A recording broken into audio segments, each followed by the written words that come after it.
സ്തോത്രം. ഇന്ന് രാത്രി വീണ്ടും ദിവസത്തിൽ അടുത്ത് വരുവാൻ, കർത്താവിനെ മഹത്വപ്പെടുത്തുവാൻ ദൈവമായ കർത്താവ് ശ്രമിക്കുന്നത് ഓർത്ത് കർത്താവിന് സ്തോത്രം ചെയ്യുന്നു.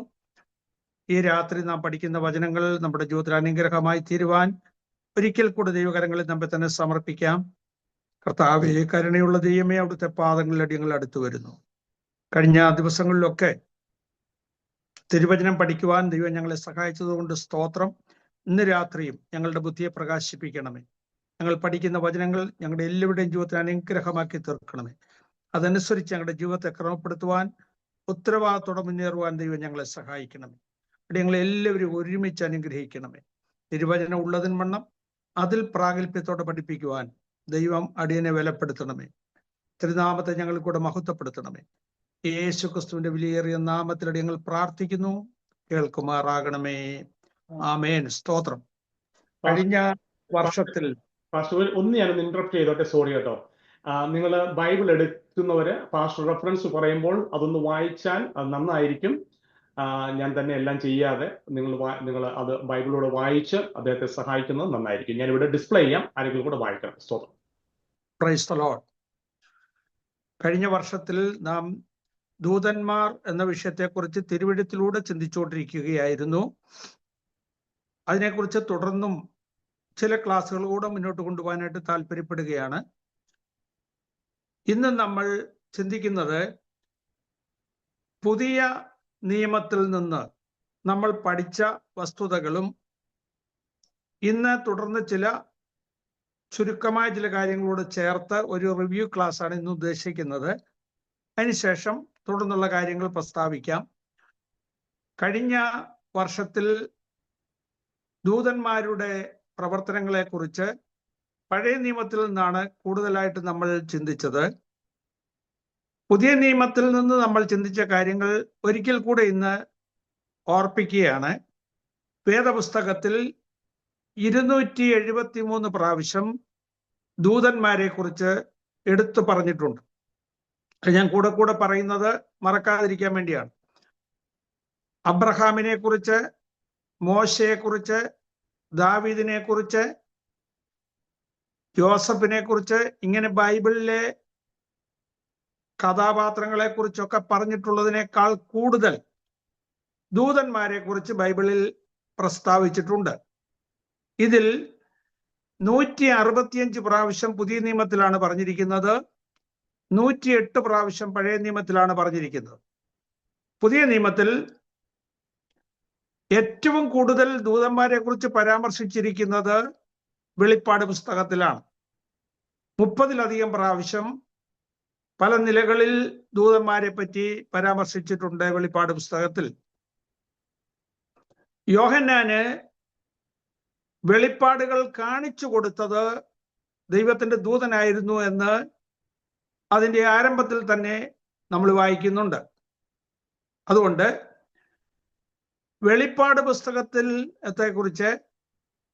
ഇനി നമുക്ക് വെളിപ്പാട് പുസ്തകത്തിന്റെ ക്ലാസ് എടുക്കുമ്പോൾ അതിനെക്കുറിച്ച്, ദൂതന്മാരുടെ പ്രവർത്തനങ്ങളെ കുറിച്ച് വെളിപ്പാട് പുസ്തകത്തിൽ പറഞ്ഞിരിക്കുന്ന കാര്യങ്ങൾ കൂടുതലായി ചിന്തിക്കുക. അതുകൊണ്ട് ഈ ക്ലാസ്സിൽ വെളിപ്പാട് പുസ്തകത്തിൽ നിന്നുള്ള ദൂതന്മാരുടെ പ്രവർത്തനങ്ങളെ കുറിച്ച് പറയാൻ ഞാൻ ഉദ്ദേശിക്കുന്നില്ല. കാരണം വെളിപ്പാട് പുസ്തകത്തിൽ ദൂതന്മാര് മാത്രമല്ല, അവിടെ സ്വർഗീയ സൈന്യത്തെക്കുറിച്ച് പറഞ്ഞിട്ടുണ്ട്, ജീവികളെ കുറിച്ച് പറഞ്ഞിട്ടുണ്ട്, മൂപ്പന്മാരെ കുറിച്ച് പറഞ്ഞിട്ടുണ്ട്. ഇങ്ങനെ വിവിധ തരത്തിലുള്ള സ്വർഗീയ സൈന്യത്തെക്കുറിച്ച് അതിൽ പറഞ്ഞിട്ടുണ്ട്. അതുകൊണ്ട് വെളിപ്പാട് പുസ്തകത്തിന്റെ പ്രത്യേകമായ ക്ലാസ് ആവശ്യമാണ് എന്നെനിക്കറിയാം. അതുകൊണ്ട് ആ ഭാഗം ഇതിൽ ഉൾപ്പെടുത്തുന്നില്ല. എന്നാൽ സുവിശേഷ പ്രവർത്തനത്തിൽ ദൂതന്മാരുടെ പങ്കിനെ കുറിച്ച് നമ്മൾ ചിന്തിക്കുകയുണ്ടായി. അത് ഒരിക്കൽ കൂടെ പറഞ്ഞ് ഇന്നത്തെ ക്ലാസ്സിൽ ഒരു മുഖവരിയായിട്ട് ഞാൻ ഓർപ്പിക്കട്ടെ. സുവിശേഷം അറിയിക്കുവാനുള്ള ഉത്തരവാദിത്വം ദൂതന്മാർക്കില്ല. രക്ഷിക്കപ്പെട്ട ദൈവമക്കളെയാണ് സുവിശേഷം അറിയിക്കുവാൻ ദൈവം ഉത്തരവാദിത്തപ്പെടുത്തിയിരിക്കുന്നത്. നിങ്ങൾ ഭൂലോകമൊക്കെയും പോയി സകല വ്യക്തികളോടും സകല ജാതികളോടും സുവിശേഷം അറിയിപ്പീൻ. Go ye all the world and preach the gospel to every nation. എല്ലാ ജാതിയോടും നിങ്ങൾ സുവിശേഷം അറിയിക്കണം. കർത്താവ് നമ്മെ പഠിപ്പിച്ചതുപോലെ അവരെ ഉപദേശിച്ചു കൊടുത്ത് സകല മനുഷ്യരെയും ശിഷ്യരാക്കണം എന്നാണ് കർത്താവ് പറഞ്ഞത്. അപ്പോൾ ഈ ഉത്തരവാദിത്വം മനുഷ്യരെ ഏൽപ്പിച്ചിരിക്കുന്നത് കൊണ്ട് ദൂതന്മാർക്ക് ഇതിൽ പങ്കില്ല, ഉത്തരവാദിത്വമില്ല എന്ന് നമ്മൾ ചിന്തിക്കരുത്. സുവിശേഷ പ്രവർത്തനത്തിൽ ദൂതന്മാർക്ക് കാര്യമായ പങ്കുണ്ട്. മനുഷ്യന് ദൈവം വച്ചിരിക്കുന്ന രക്ഷണ്യ പ്രവൃത്തിയെക്കുറിച്ച് ആരാഞ്ഞ് അറിയുവാൻ ദൂതന്മാർ ശ്രമിക്കുന്നുണ്ട്, അവർക്കറിയാം. അതിലേക്ക് ദൈവദൂതന്മാരും കുനിഞ്ഞു നോക്കുവാൻ ആഗ്രഹിക്കുന്നു.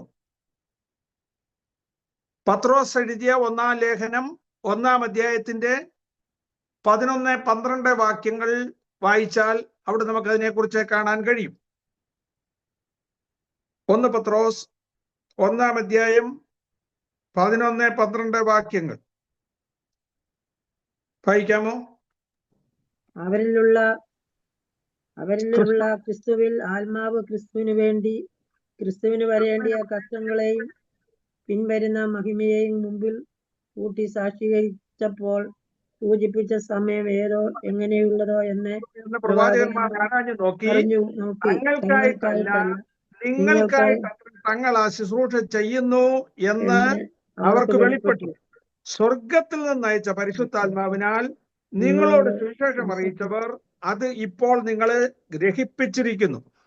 അതിലേക്ക് ദൈവദൂതന്മാരും കുനിഞ്ഞു നോക്കുവാൻ ആഗ്രഹിക്കുന്നു.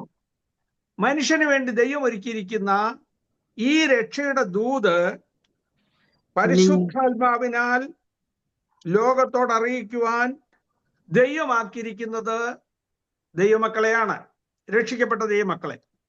എന്നാൽ ഈ ശുശ്രൂഷകൾ നമ്മൾ ചെയ്യുമ്പോൾ അതിലേക്ക് ദൈവദൂതന്മാരും കുനിഞ്ഞു നോക്കുവാൻ ആഗ്രഹിക്കുന്നു. ദൂതന്മാർ ഇത് വളരെ ശ്രദ്ധയോടെ വീക്ഷിക്കുകയാണ്. നമ്മൾ ചെയ്യുന്ന സുവിശേഷ പ്രവർത്തനങ്ങൾ ഭംഗിയായി ചെയ്യുന്നുണ്ടോ? നമുക്ക് എന്തെങ്കിലും ഹെൽപ്പ് ആവശ്യമുണ്ടോ? ഏതെങ്കിലും ഇൻസ്ട്രക്ഷൻ വേണമെങ്കിൽ തരാൻ ദൂതന്മാർ തയ്യാറാണ്. അവരതിനു വേണ്ടി ശ്രദ്ധിച്ചുകൊണ്ടിരിക്കുകയാണ്.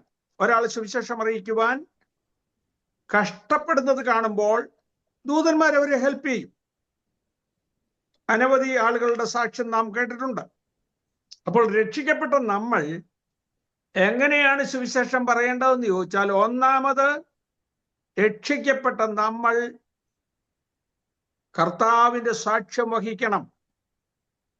രക്ഷ എങ്ങനെ പ്രാപിച്ചു എന്നുള്ളത് മറ്റുള്ളവരോട് സാക്ഷിക്കണം.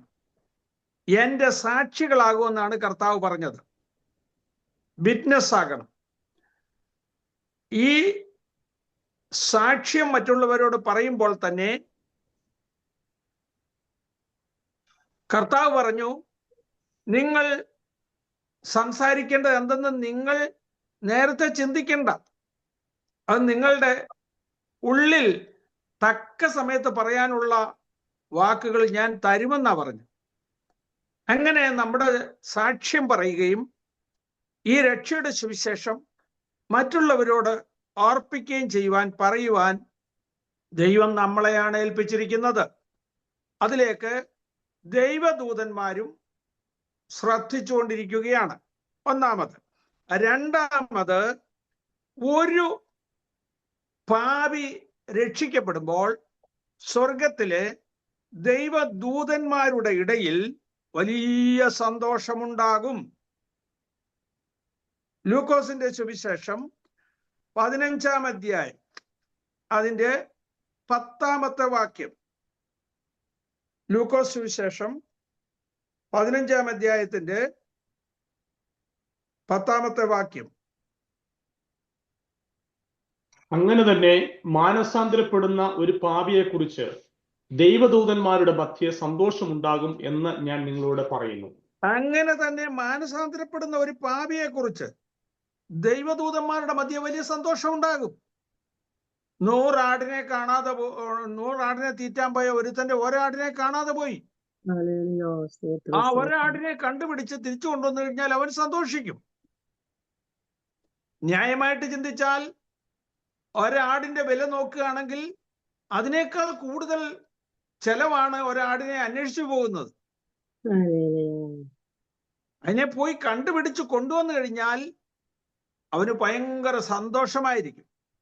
ഇതുപോലെ നഷ്ടപ്പെട്ട ഒരു മനുഷ്യനെ ദൈവകൃപയിലേക്ക് കൊണ്ടുവരുമ്പോൾ ദൂതന്മാർ സന്തോഷിക്കുന്നു. ദൂതന്മാർ അത് ശ്രദ്ധിച്ചുകൊണ്ടിരിക്കുകയാണ്. ആരെങ്കിലും എവിടെയെങ്കിലും രക്ഷിക്കപ്പെടുന്നോ, യേശുവിനെ ഏറ്റുപറയുന്നോ, യേശുവിനെ സ്വീകരിക്കുന്നുണ്ടോ എന്ന് ദൂതന്മാർ ശ്രദ്ധിച്ചുകൊണ്ടിരിക്കുകയാണ്. അങ്ങനെ ഏറ്റുപറയുന്ന അത്തേ നിമിഷത്തിൽ അവരുടെ ഉത്തരവാദിത്വം ദൂതന്മാർ ഏറ്റെടുക്കും. അത് നമ്മൾ ചിന്തിച്ചു.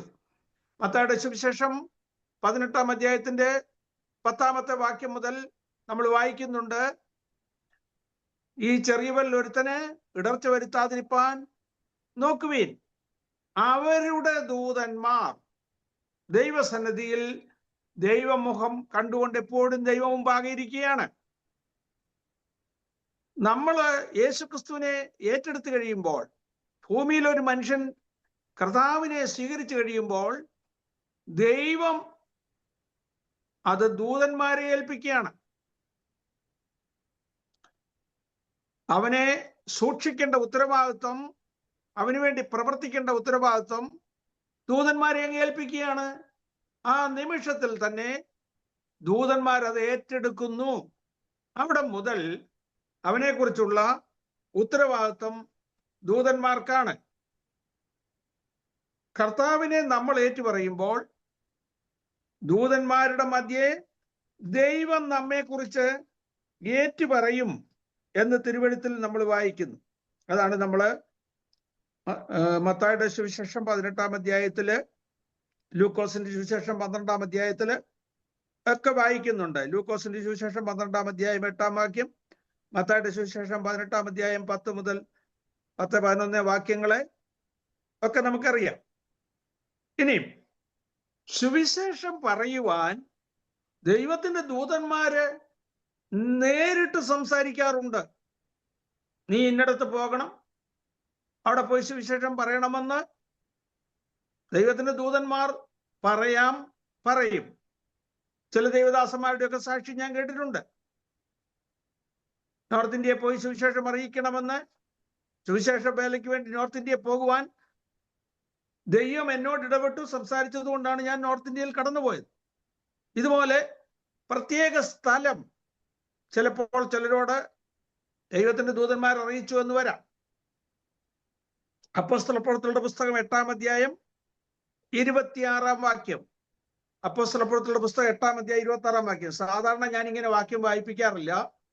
ഇന്ന് വാക്യം വായിക്കുന്നതിനെ കുറിച്ച് പാസ്റ്റർ പറഞ്ഞതുകൊണ്ട് ഞാൻ ഈ വാക്യങ്ങൾ വായിപ്പിക്കുകയാണ്. അപ്പോസ്തലപ്രവൃത്തികളുടെ പുസ്തകം 8-ാം അധ്യായം 26-ാം വാക്യം. അനന്തരം കർത്താവിന്റെ ദൂതൻ ഫിലിപ്പോസിനോട്, നീ എഴുന്നേറ്റ് തെക്കോട്ട് യെരൂശലേമിൽ നിന്ന് ഗസയ്ക്കുള്ള നിർജ്ജനമായ വഴിയിലേക്ക് പോവുക എന്ന് പറഞ്ഞു. നോക്കുക, ഫിലിപ്പോസിനോട് കർത്താവിന്റെ ദൂതൻ സംസാരിക്കുകയാണ്. 1-ാം നൂറ്റാണ്ടിലെ സഭയിലെ മേശയിലെ ശുശ്രൂഷയ്ക്ക് വേണ്ടി തിരഞ്ഞെടുത്ത ഒരു കൗൺസിൽ ഉണ്ടായിരുന്നു, 7 പേർ. അത് തന്നെ ആത്മാവും ജ്ഞാനവും പരിശുദ്ധാത്മാവും നിറഞ്ഞ, ജ്ഞാനമുള്ള, നല്ല സാക്ഷ്യമുള്ള 7 പേരെയാണ് അതിനുവേണ്ടി തിരഞ്ഞെടുത്തത്. സഭയിലെ എന്ത് ശുശ്രൂഷയ്ക്കാണെങ്കിലും തിരഞ്ഞെടുക്കപ്പെടുന്നവർ ആത്മാവും ജ്ഞാനവും നല്ല സാക്ഷ്യവും പ്രാപിച്ചവർ ആയിരിക്കണം.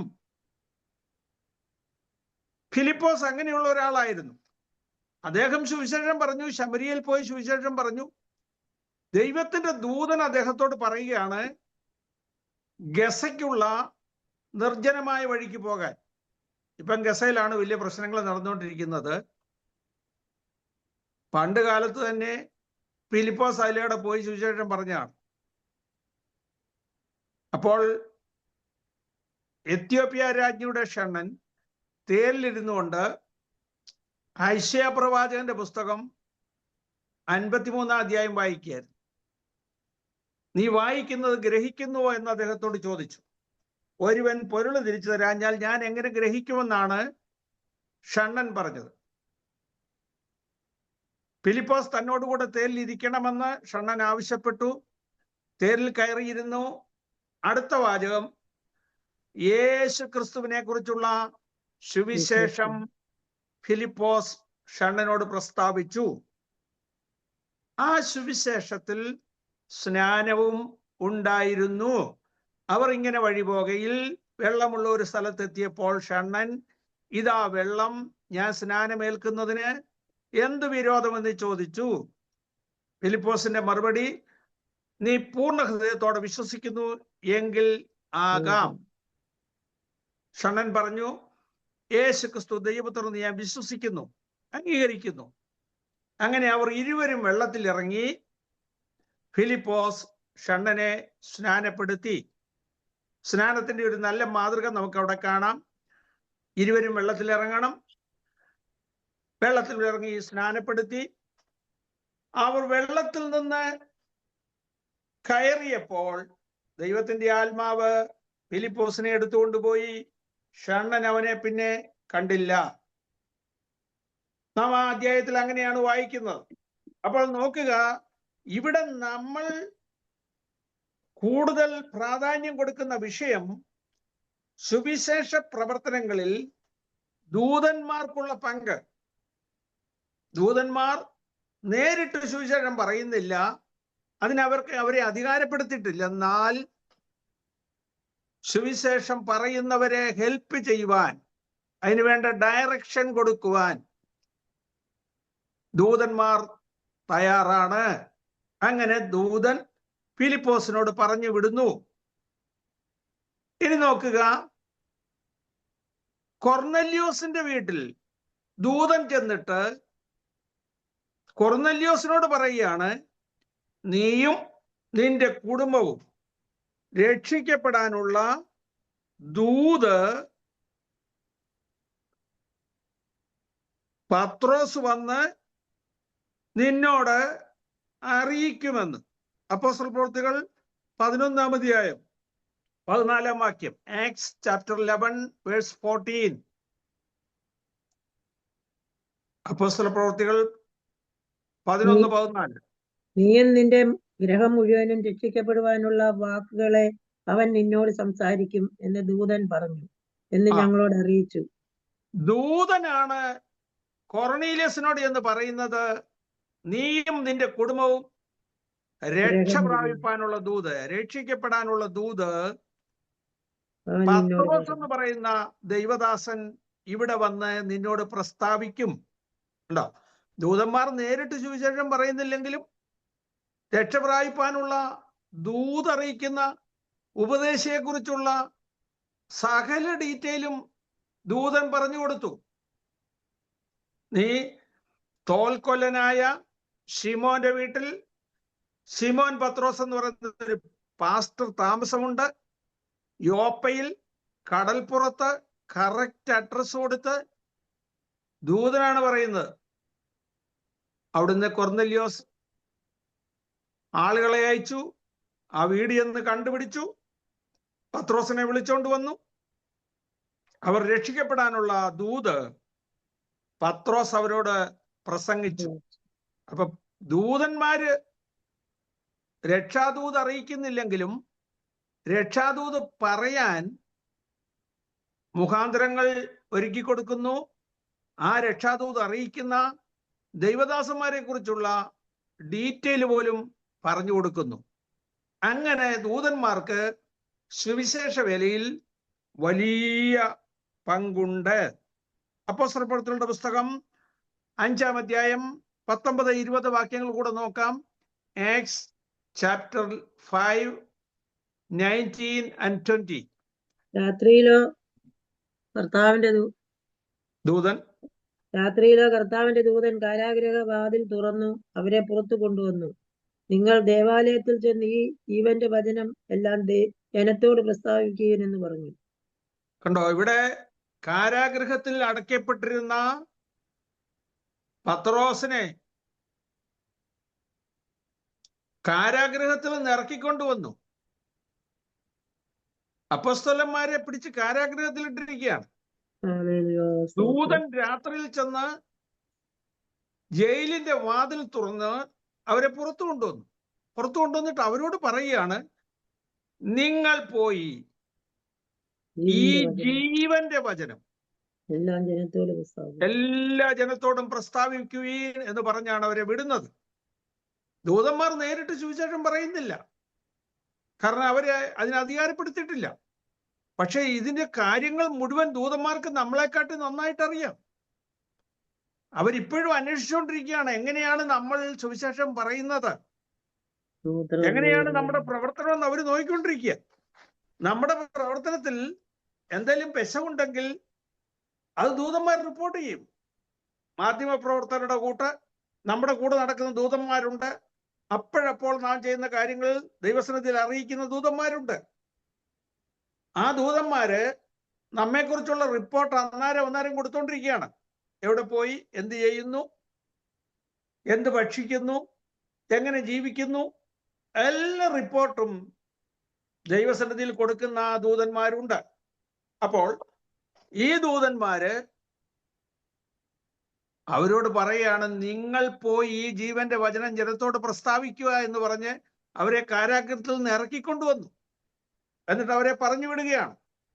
അപ്പോൾ അവിടെയും ദൈവത്തിന്റെ ദൂതന്മാർക്ക് സുവിശേഷ പ്രവർത്തനത്തിലുള്ള പങ്ക് വെളിവാകുകയാണ്. അങ്ങനെ നമ്മളെ സുവിശേഷ പ്രവർത്തനത്തിൽ സഹായിക്കുവാൻ ദൂതന്മാർ സർവദാ ഒരുങ്ങിയിരിക്കുകയാണ്. അവർ നിന്നെക്കുറിച്ച് ദൈവം തന്റെ ദൂതന്മാരോട് കൽപ്പിക്കും. നിന്റെ കാല് കല്ലിൽ തട്ടിപ്പോകാതെ വണ്ണം അവർ നിന്നെ കൈകളിൽ വഹിച്ചുകൊള്ളും എന്ന് 91 സങ്കീർത്തനം 11-12 വാക്യത്തിൽ നമ്മൾ വായിക്കുന്നു. നമ്മെ കാക്കേണ്ടതിന്, പരിപാലിക്കേണ്ടതിന്, നമ്മളെ ബലപ്പെടുത്തേണ്ടതിന്, ശുശ്രൂഷിക്കേണ്ടതിന് ദൂതന്മാർ സർവദാ ഒരുക്കമാണ്. പക്ഷേ നമുക്ക് നേരിട്ട് ദൂതന്മാരോട് പറയാൻ പറ്റില്ല. നമ്മൾ ദൈവത്തോടാണ് പറയുന്നത്. കേന്ദ്രത്തിൽ നിന്ന് ഓർഡർ കിട്ടാതെ ദൂതന്മാർക്ക് ഒന്നും ചെയ്യാൻ പറ്റത്തില്ല. 103 സങ്കീർത്തനം 22 വാക്യം അവിടെ എഴുതിയിരിക്കുന്നത്, അവന്റെ വചനത്തിന്റെ ശബ്ദം കേട്ട് അവന്റെ ആജ്ഞ അനുസരിക്കുന്ന ശുശ്രൂഷകന്മാരാണ് ദൂതന്മാർ. എബ്രായ ലേഖനം 1:14 വായിക്കുന്നത്, രക്ഷ പ്രാപിപ്പാനുള്ളവരുടെ ശുശ്രൂഷയ്ക്ക് അയക്കപ്പെടുന്ന സേവകാത്മാക്കളാണ്. അപ്പോൾ നമ്മെ ശുശ്രൂഷിപ്പാൻ, സൂക്ഷിപ്പാൻ, നമുക്ക് വേണ്ടി പ്രവർത്തിപ്പാൻ ദൂതന്മാർ സർവദാ ഒരുങ്ങിയിരിക്കുകയാണ്. പക്ഷെ ആജ്ഞ അവിടുന്ന് കിട്ടണം. ദൈവം കൊടുക്കുന്ന ആജ്ഞ അതുപോലെ അനുസരിക്കുവാൻ ദൂതന്മാർ തയ്യാറാണ്. അതുകൊണ്ട് ദൈവത്തോടാണ് നമ്മൾ കാര്യം പറയേണ്ടത്, പ്രാർത്ഥിക്കേണ്ടത്. ദൂതനുമായിട്ട് മല്ലി പിടിക്കാൻ പോകണ്ട. എന്തുകൊണ്ട് ദൂതൻ വന്നില്ല, എന്നെ നോക്കിയില്ല, ദൈവത്തിന്റെ ദൂതന്മാർ എവിടായിരുന്നു, അവർ ഡ്യൂട്ടി ചെയ്തില്ല, ഒന്നും പറയേണ്ട കാര്യമില്ല. ദൈവത്തോട് പറഞ്ഞാൽ മതി, ദൈവം തന്റെ ദൂതന്മാരോട് കൽപ്പിക്കും. ഏലിയാവ് ചൂരച്ചെടിയുടെ തണലിൽ ക്ഷീണിതനായി കിടന്നുറങ്ങുമ്പോൾ ദൈവം ദൂതനോട് കൽപ്പിച്ചു. ദൂതൻ വന്നു, കനലിന്മേൽ ചുട്ട കുബൂസും വെള്ളവും കൊണ്ട് കൊടുത്തു. ഏലിയാവ് എഴുന്നേറ്റ് തിന്നാൻ പറഞ്ഞു. ഏലിയാവ് കഴിച്ചിട്ട് വീണ്ടും കിടന്നുറങ്ങി. രണ്ടാമതും ദൈവത്തിന്റെ ദൂതൻ അപ്പവും വെള്ളവും കൊണ്ട് കൊടുത്തു. അവൻ ബലപ്പെട്ടു. ആ ബലം കൊണ്ട് അവൻ ദൈവത്തിന്റെ പർവ്വതമായ ഹോരേബോളം നടക്കുവാൻ ഇടയായി തീർന്നു. നമ്മളെ ബലപ്പെടുത്തുന്ന സ്വർഗീയ ഭോജനം തരുവാൻ ദൂതന്മാർക്ക് കഴിയും. യേശുക്രിസ്തുവിനെ ബലപ്പെടുത്തുവാൻ സ്വർഗത്തിൽ നിന്ന് ഒരു ദൂതൻ ഇറങ്ങി വന്നു എന്ന് നമ്മൾ തിരുവെഴുത്തിൽ വായിക്കുന്നു. ലൂക്കോസിന്റെ സുവിശേഷം 22-ാം അധ്യായത്തിൽ യേശുക്രിസ്തു അതിവേദനയിലായപ്പോൾ യേശുവിനെ ശുശ്രൂഷിക്കുവാൻ സ്വർഗത്തിൽ നിന്ന് ദൈവത്തിന്റെ ദൂതൻ ഇറങ്ങി വന്നു എന്ന് ലൂക്കോസിന്റെ സുവിശേഷം 22-ാം അധ്യായത്തിന്റെ 41 തൊട്ടുള്ള വാക്യങ്ങൾ വായിക്കുമ്പോൾ നമുക്ക് മനസ്സിലാവും. അപ്പോൾ ദൈവത്തിന്റെ ദൂതൻ നമ്മെ ശുശ്രൂഷിപ്പാൻ, നമ്മളെ ബലപ്പെടുത്തുവാൻ, ശക്തീകരിക്കുവാൻ സർവദാ നമ്മോടൊപ്പമുണ്ട് എന്നുള്ളത് നാം മനസ്സിലാക്കണം. ഇനി ദൈവത്തിന്റെ ദൂതൻ വന്ന് യേശുക്രിസ്തുവിനെ ശുശ്രൂഷിക്കുന്നതായിട്ട് നമ്മൾ തിരുവെഴുത്തിൽ വായിക്കുന്നു. മത്തായിയുടെ സുവിശേഷം 4-ാം അധ്യായം 11-ാം വാക്യം, മാത്യൂസ് ചാപ്റ്റർ 4 വേഴ്സ് 11. സാത്താൻ യേശുവിനെ പരീക്ഷിക്കുമ്പോൾ മരുഭൂമിയിൽ സാത്താന്റെ പരീക്ഷണങ്ങൾ തികഞ്ഞപ്പോൾ ദൈവത്തിന്റെ ദൂതൻ സ്വർഗത്തിൽ നിന്നിറങ്ങി വന്ന് കർത്താവിനെ ശുശ്രൂഷിച്ചു. കർത്താവിനെ ശുശ്രൂഷിപ്പാൻ ദൂതന്മാർ ഇറങ്ങി വന്നെങ്കിൽ ദൈവത്തിന്റെ ദാസന്മാരെ ശുശ്രൂഷിപ്പാൻ ദൂതന്മാർ ഇറങ്ങി വരും. ബലമില്ലാത്ത അവസ്ഥയിലാകുമ്പോൾ ബലപ്പെടുത്തുവാൻ ദൈവത്തിന്റെ ദൂതൻ ഇറങ്ങി വരും. ദാനിയേൽ പ്രവചനത്തിൽ നമ്മൾ വായിച്ചു, ദാനിയേലിനെ തൊട്ടു ബലപ്പെടുത്തി. ദാനിയേൽ വിറച്ച് താഴെ വീണു. ദാനിയേലിനെ പിടിച്ച് എഴുന്നേൽപ്പിച്ചു. പ്രിയ പുരുഷനായ ദാനിയേലെ, എഴുന്നേറ്റ് നിവർന്നു നിൽക്ക എന്ന് പറഞ്ഞ് അവനെ പിടിച്ച് എഴുന്നേൽപ്പിച്ചു. അവനെ തൊട്ട് കഴിഞ്ഞപ്പോൾ അവൻ ബലപ്പെട്ടു. നമ്മളെ ബലപ്പെടുത്തുവാൻ, നമ്മളെ ശുശ്രൂഷിക്കുവാൻ, ആഹാരം തരുവാൻ, സ്വർഗീയ ഭോജനം തരുവാൻ ദൈവത്തിന്റെ ദൂതന്മാർ എപ്പോഴും നമ്മോടുകൂടെയുണ്ട്. ഈ വസ്തുത ധൈര്യമായിട്ട് നമ്മുടെ മനസ്സിൽ അങ്ങ് ഉറയ്ക്കണം. നമ്മുടെ ഭയം അങ്ങ് ഇല്ലാതായി പോകും. നിന്റെ എല്ലാ വഴികളിലും നിന്നെ കാക്കേണ്ടതിന് അവൻ തന്റെ ദൂതന്മാരോട് കൽപ്പിക്കും. ദൈവത്തിന്റെ ദൂതന്മാർ സർവ്വതാ നമ്മോട് കൂടെ ഉണ്ട്. ഞാൻ നിനക്ക് മുമ്പായി എൻ്റെ ദൂതനെ അയക്കുന്നു. ദൈവം നമുക്ക് മുമ്പായിട്ട് ദൂതനെ അയക്കും. അവൻ നമുക്ക് വേണ്ടി വഴിയൊരുക്കും. അതെല്ലാം നമ്മൾ പുറപ്പാട് പുസ്തകം 21-ാം അധ്യായത്തിൽ നിന്ന് 15-ാം അധ്യായത്തിൽ നിന്നൊക്കെ നമ്മൾ ചിന്തിച്ചാണ്. അപ്പോൾ ആ ദൂതനോട് നീ വിഘടിക്കരുത്. ദൂതൻ പറയുന്നതെല്ലാം നീ കേൾക്കണം. ദൂതനോട് ഉടക്കാൻ പോകരുത്. ദൂതൻ പറയുന്നത് കേട്ടോണം. ദൂതൻ നമുക്ക് വേണ്ടി പ്രവർത്തിക്കും. നമ്മുടെ നന്മയ്ക്കായിട്ട്, നമ്മുടെ തിന്മയ്ക്കായിട്ട് ദൂതന്മാർ പ്രവർത്തിക്കത്തില്ല. നന്മയ്ക്കായിട്ടാണ് ദൂതന്മാർ പ്രവർത്തിക്കുന്നതെന്ന് നമ്മൾ മനസ്സിലാക്കണം. ലൂക്കോസിന്റെ സുവിശേഷം 13-ാം അധ്യായത്തിന്റെ ലൂക്കോസിന്റെ സുവിശേഷം 1-ാം അധ്യായം 11-ാം വാക്യം തൊട്ട് നമ്മൾ പുതിയ നിയമത്തിൽ ദൂതന്മാരുടെ പ്രവർത്തനത്തിൽ യേശുക്രിസ്തുവിനോടുള്ള ബന്ധത്തിലും യേശുക്രിസ്തു പറഞ്ഞതുമായ ചില കാര്യങ്ങൾ ചിന്തിക്കാൻ പോവുകയാണ്. യേശുക്രിസ്തുവിന് മുമ്പായിട്ട് യോഹന്നാൻ സ്നാപകനെ വഴിയൊരുക്കുവാനായി ദൈവം അയച്ചു. ആ യോഹന്നാൻ സ്നാപകന്റെ ജനനത്തെ കുറിച്ച് ലൂക്കോസിന്റെ സുവിശേഷം 1-ാം അധ്യായം 11-ാമത്തെ വാക്യത്തില് 13-ാമത്തെ വാക്യത്തിൽ നമ്മൾ വായിക്കുന്നു. സക്കറിയാവ്, യോഹന്നാന്റെ പിതാവ് സക്കറിയാവ് പുരോഹിതൻ ശുശ്രൂഷിച്ചുകൊണ്ട് നിൽക്കുമ്പോൾ യാഗപീഠത്തിന്റെ അരികെ ദൈവത്തിന്റെ ദൂതൻ നിന്നു. ദൂതനെ കണ്ട് അവൻ ഭ്രമിച്ചുപോയി, ഭയപ്പെട്ടു. ദൂതൻ പറഞ്ഞു, നിന്റെ പ്രാർത്ഥനയ്ക്ക് ഉത്തരമായി. എലിസബത്തും സക്കറിയാവും ഇരുവരും നീതിയുള്ളവരും ദൈവത്തിന്റെ സകല കൽപ്പനകളിലും ന്യായങ്ങളിലും കുറ്റമില്ലാത്തവരുമായിരുന്നു. അത്ര നല്ല മനുഷ്യരായിട്ട് ജീവിച്ചവരാണ്. അവർക്ക് മക്കളില്ലായിരുന്നു. നിന്റെ പ്രാർത്ഥനയ്ക്ക് ഉത്തരമായി നിന്റെ ഭാര്യ എലിസബത്ത് ഒരു മകനെ പ്രസവിക്കുമെന്ന് പറഞ്ഞപ്പോൾ സക്കറിയാവിന് വിശ്വസിക്കാൻ കഴിഞ്ഞില്ല.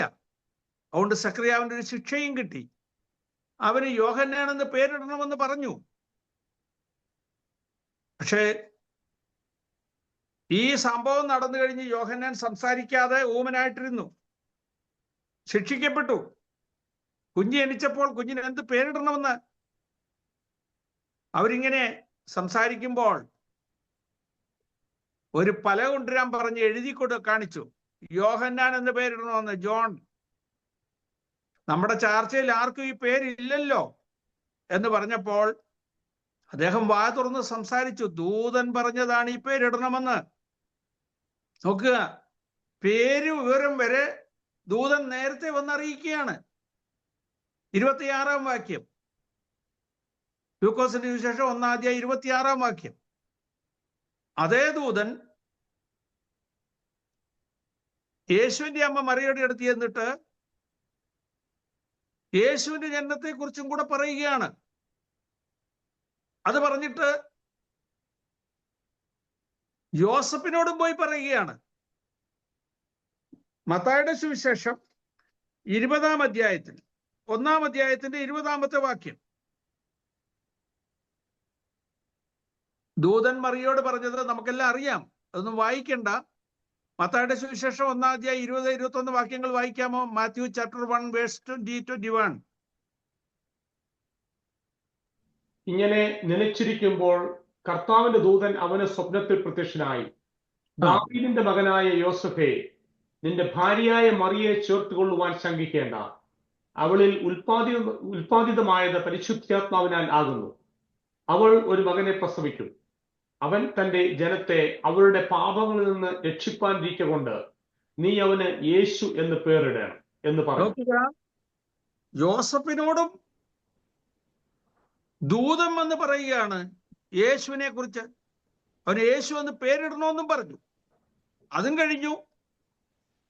ഹെരോദാവ് ശിശുക്കളെ കൊല്ലുവാൻ തീരുമാനിച്ചിരിക്കുമ്പോൾ വീണ്ടും ദൂതൻ പ്രത്യക്ഷനായി. മത്തായിയുടെ സുവിശേഷം 2-ാം അധ്യായം 13-ാം വാക്യം. ഹെരോദാവ് ശിശുവിനെ കൊല്ലുവാൻ ശ്രമിക്കുന്നു, അതുകൊണ്ട് അമ്മയും കുഞ്ഞിനെയും കൂട്ടിക്കൊണ്ട് നീ ഈജിപ്തിലേക്ക് പോകണമെന്ന് പറഞ്ഞു. അത് കഴിഞ്ഞപ്പോൾ ഈജിപ്തിൽ വെച്ച് വീണ്ടും ജോസഫിന് പ്രത്യക്ഷനായി.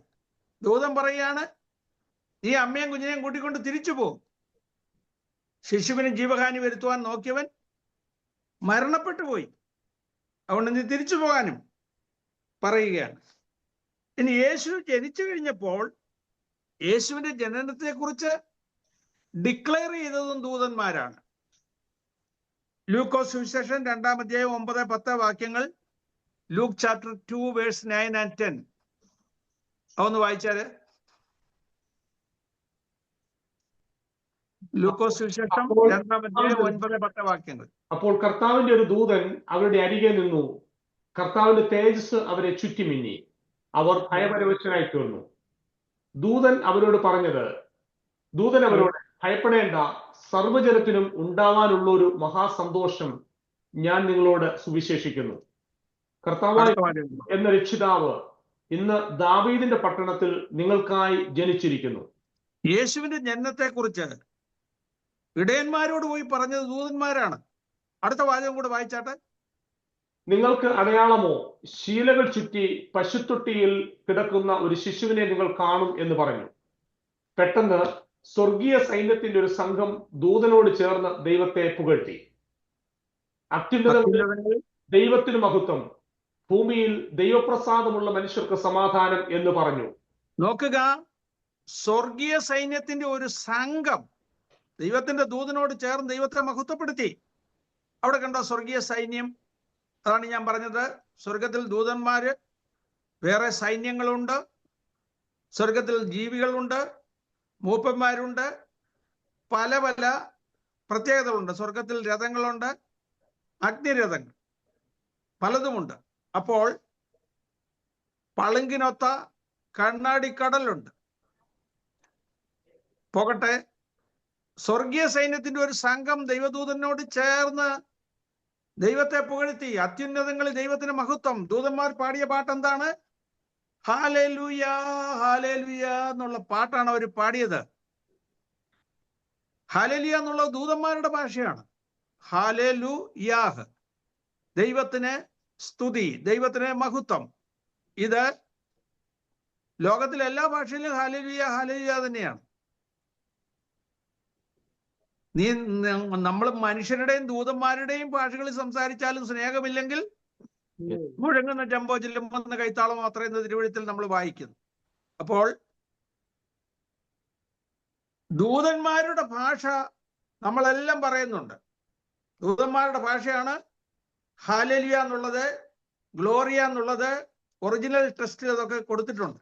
അപ്പോൾ ആ ഭാഷ നമ്മൾ ഉപയോഗിക്കുന്നത് ദൈവത്തിന് സ്തുതി, ദൈവത്തിന് മഹത്വം, ദൈവത്തിന്റെ മഹത്വത്തെ വർണ്ണിക്കാൻ വേണ്ടിയാണ് ഹാലേലൂയ. അപ്പോൾ ആദ്യമായിട്ട് ദൂതന്മാര് നമ്മളെ പഠിപ്പിച്ച ഭാഷയാണ് ഹാലേലൂയ. അതുകൊണ്ട് ദൂതന്മാരുടെ ഭാഷയിൽ സംസാരിക്കാൻ ദൈവം നമുക്ക് കൃപ ചെയ്തിരിക്കുകയാണ്. ദൂതന്മാരുടെ ഭാഷയിൽ കൂടുതലായി സംസാരിക്കുവാൻ ദൈവാത്മാവിന്റെ അഭിഷേകം പ്രാപിച്ചവർക്ക് കഴിയുന്നുണ്ട്. അത്രയും പറഞ്ഞ ആ ഭാഗം ഞാൻ വിടുകയാണ്. അപ്പോൾ യേശുക്രിസ്തുവിന്റെ ജനനത്തെക്കുറിച്ച് ലോകത്തോട് അറിയിച്ചത് ദൂതന്മാരാണ്. ഇനി നോക്കുക, യേശുവിനെ ശുശ്രൂഷിച്ചത്, ബലപ്പെടുത്തിയത് ദൂതന്മാരാണെന്ന് നമ്മൾ ചിന്തിച്ചു.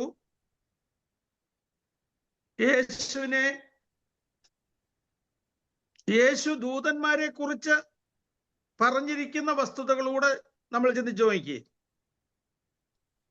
ഒന്നാമത്, ദൂതന്മാരെ കുറിച്ച് യേശു പറഞ്ഞ കാര്യങ്ങൾ യോഹന്നാന്റെ സുവിശേഷം 1-ാം അധ്യായം 51-ാമത്തെ വാക്യത്തിൽ എഴുതിയിട്ടുണ്ട്. അവിടെ തൊട്ട് തുടങ്ങുകയാണ്. Luke chapter 1 verse 51. ആമേൻ ആമേൻ, ഞാൻ നിങ്ങളോട് പറയുന്നു, സ്വർഗ്ഗം തുറന്നിരിക്കുന്നതും മനുഷ്യപുത്രന്റെ അടുക്കൽ ദൈവദൂതന്മാർ കയറുകയും ഇറങ്ങുകയും ചെയ്യുന്നത് നിങ്ങൾ കാണും. നഥനയേലിനോട് യേശു പറയുന്ന കാര്യമാണ്. ആമേൻ ആമേൻ, ഞാൻ നിന്നോട് പറയുന്നു, സ്വർഗം തുറന്നിരിക്കുന്നതും ദൈവത്തിന്റെ ദൂതന്മാർ കയറുകയും ഇറങ്ങുകയും ചെയ്യുന്നതും നിങ്ങൾ കാണും. അപ്പോൾ ദൈവത്തിന്റെ ദൂതന്മാർ സ്വർഗത്തിൽ നിന്ന് കയറുകയും ഇറങ്ങുകയും ചെയ്യുന്നത് കാണാൻ ദൈവകൃപയുള്ള ഹൃദയദൃഷ്ടി പ്രകാശിച്ച ഒരു ദൈവ പൈതലിന് കഴിയും. യാക്കോബ് ബഥേലിൽ പോയി കിടന്നു. പത്തനാരാമിലോട്ട് പോകുന്ന വഴിക്ക് സിറിയയിലൂടെ ഇങ്ങനെ നടന്നു പോവുകയാണ്. അവിടെ ബഥേലിൽ ചെന്നപ്പോൾ ഉറങ്ങി. അവൻ രാത്രി കണ്ട ദർശനം, ദൂതന്മാര് സ്വർഗത്തിൽ നിന്ന് ഇറങ്ങി വരുന്നു, കയറിപ്പോകുന്നു. സ്വർഗീയ ദർശനം പ്രാപിക്കുവാൻ ദൈവം നമ്മെ സഹായിക്കട്ടെ. നഥനയേലിനോട് പറഞ്ഞതുപോലെ സ്വർഗം തുറക്കുന്നതും ദൂതന്മാർ സ്വർഗത്തിൽ നിന്ന് ഇറങ്ങുന്നതും കയറുന്നതും കാണുവാൻ ദൈവം നമ്മെ സഹായിക്കട്ടെ.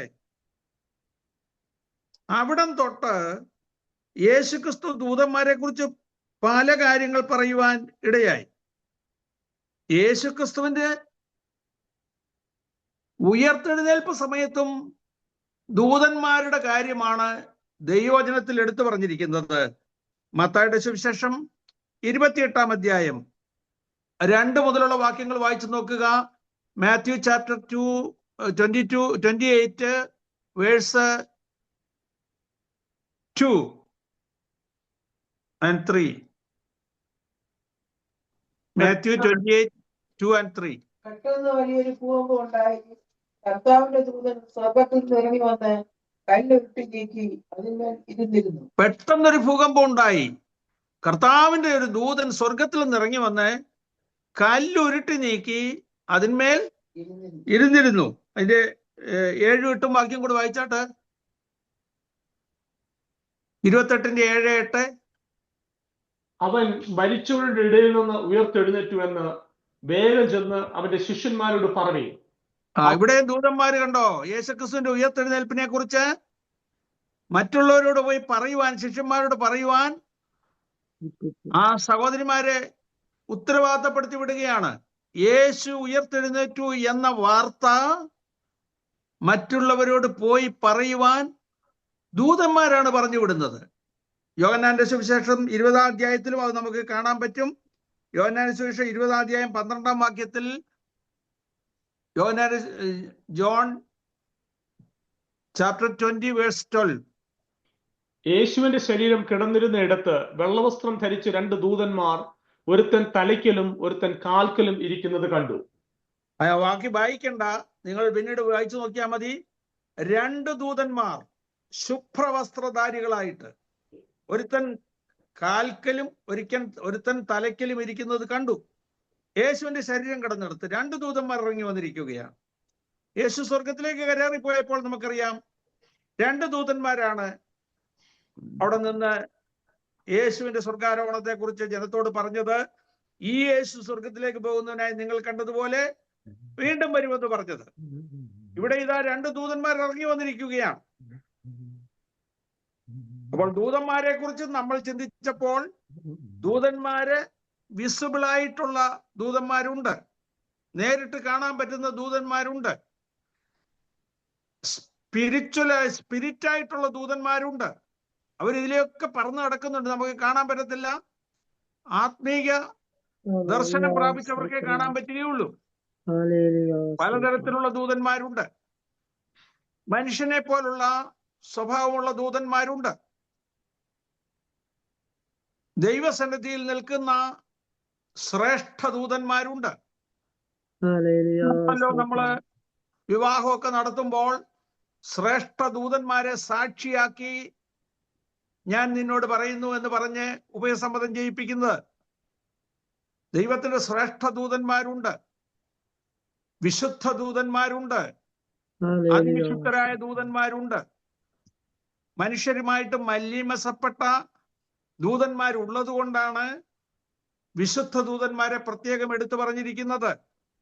ഭൂമിയിൽ വന്ന് മനുഷ്യരെ വഷളാക്കിയ ദൂതന്മാരുടെ സഞ്ചയങ്ങളുണ്ട്. അതിനെക്കുറിച്ച് നമ്മൾ ചിന്തിച്ചിട്ടുണ്ട്. ഭൂമിയിൽ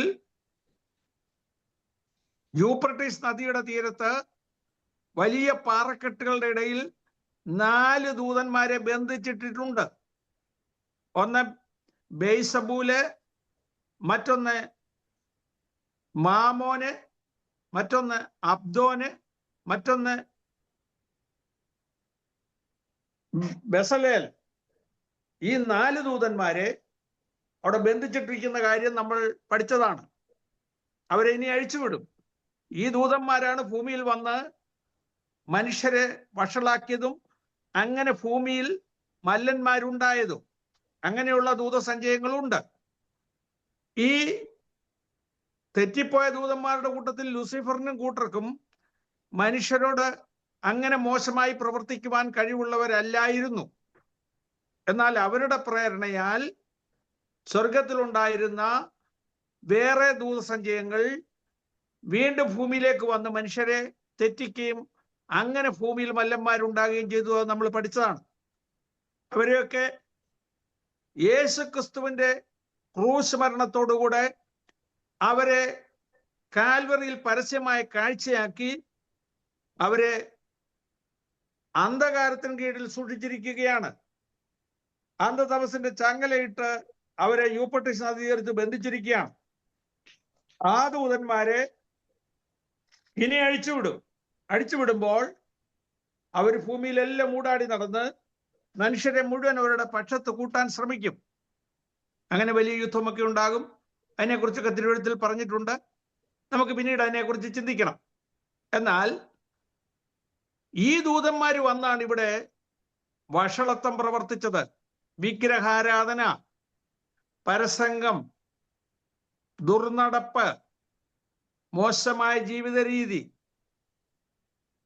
ഈ അനാവശ്യമായ ആഭരണങ്ങൾ, തലയുടെ സൈഡൊക്കെ മോശമായ രീതിയിൽ വെട്ടുക, മുടി വടിച്ചിട്ട് മുകളിൽ മുടി പാമ്പിന്റെ രൂപത്തിൽ വെക്കുക, ഇതൊക്കെ ഫറോ രാജാക്കന്മാരുടെ പ്രത്യേകതകളായിരുന്നു.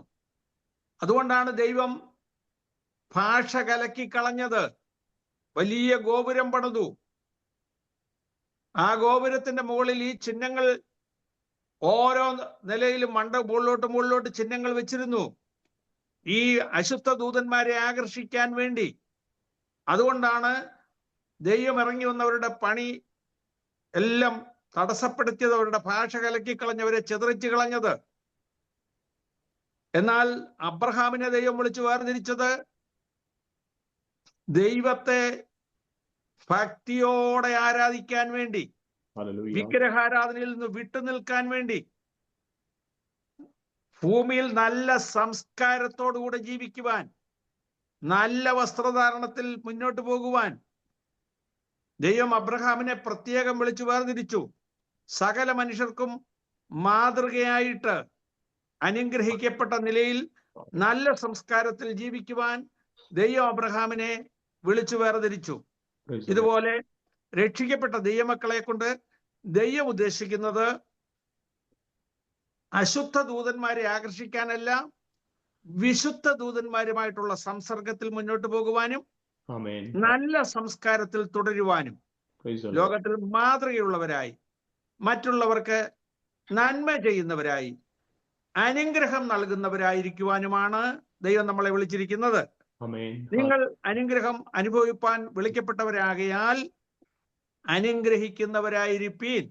ആരെയും ശപിക്കുവാനോ Amen. ആർക്കും എതിരായി പ്രാർത്ഥിക്കുവാനോ ഒരിക്കലും നമുക്കിടയാകരുത്. Amen. എല്ലാവർക്കും നന്മ ഉണ്ടാകാൻ വേണ്ടി പ്രാർത്ഥിക്കണം. Amen. എല്ലാവരെയും അനുഗ്രഹിച്ച് പ്രാർത്ഥിക്കണം. Hallelujah. കഴിവതും നന്മ ചെയ്യണം. Praise the Lord. നന്മ ചെയ്യാൻ വേണ്ടി നാം വിളിക്കപ്പെട്ടവരാണ്. Praise the Lord Jesus. സൽപ്രവർത്തികളിൽ ശുഷ്കാന്തിയുള്ള ഒരു സ്വന്തം ജനമായിട്ടാണ് ദൈവം നമ്മളെ തിരഞ്ഞെടുത്തിരിക്കുന്നത്. സൽപ്രവർത്തികൾ ചെയ്യാൻ വേണ്ടിയാണ്. കൂട്ടു സഹോദരൻ അല്ലെങ്കിൽ അയൽക്കാരൻ വിശന്ന് ദുഃഖിച്ചിരിക്കുമ്പോൾ നീ പോയി തീ കാഞ്ഞ് വിശപ്പടക്കിക്കൊള്ളുക എന്ന് പറയാനല്ല, അവന്റെ ദേഹരക്ഷയ്ക്ക് ആവശ്യമുള്ളത് കൊടുത്തിട്ട് അവനെ അനുഗ്രഹിക്കണം. അതാണ് തിരുവചനം പറയുന്നത്. അങ്ങനെ ചെയ്യുവാൻ ദൈവമക്കൾ തുനിഞ്ഞാൽ ലോകമെല്ലാം നന്നാകും. ആളുകൾ നമ്മുടെ സുവിശേഷം പറയുന്നത് കേൾക്കും. നമ്മോട് കൂടെ ദൈവത്തെ ആരാധിപ്പാൻ അവരും കടന്നു വരുവാൻ ഇടയാകും. അങ്ങനെ ദൈവിക സ്വഭാവത്തിന് കൂട്ടാളികളായി തീരുവാൻ നമുക്കിടയാകണം. ദൈവിക സ്വഭാവത്തിന് കൂട്ടാളികളായി ദൈവദൂതന്മാരുടെ നിരന്തര സംസർഗത്തിൽ വസിക്കുവാൻ നമുക്ക് കഴിയണം. അങ്ങനെ ഒരു അനുഗ്രഹിക്കപ്പെട്ട അവസ്ഥയിൽ നമ്മളായിത്തീരണം.